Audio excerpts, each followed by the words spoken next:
बातमी आता नागपुरात गुंडगिरीनं कसा धुमाकूळ घातला याचा आणखीन एक खळबळजनक व्हिडिओ झी 24 तासच्या हाती लागलाय।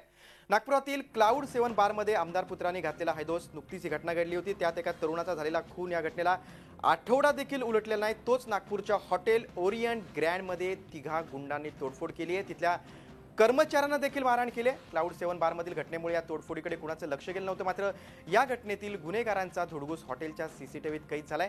यात एक गुन्हेगार चाकू फिरवत असल्याचे देखील दिसतंय।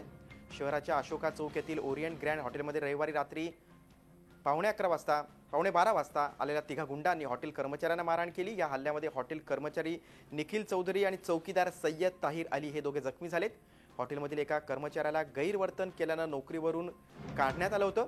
नोकरीवरून काढण्यात आलेल्या कर्मचाऱ्याच्या भावानं त्याचा वचपा काढण्यासाठी भावाची तक्रार करणाऱ्यांना मारहाण करण्यासाठी हॉटेलवर हल्ला केला। नागपुरात गुंडांचा धुमाकूळ सुरूच आहे। आठवड्याभरातली ही दुसरी घटना समोर आली। झी 24 तास रहा एक पाऊल पुढे।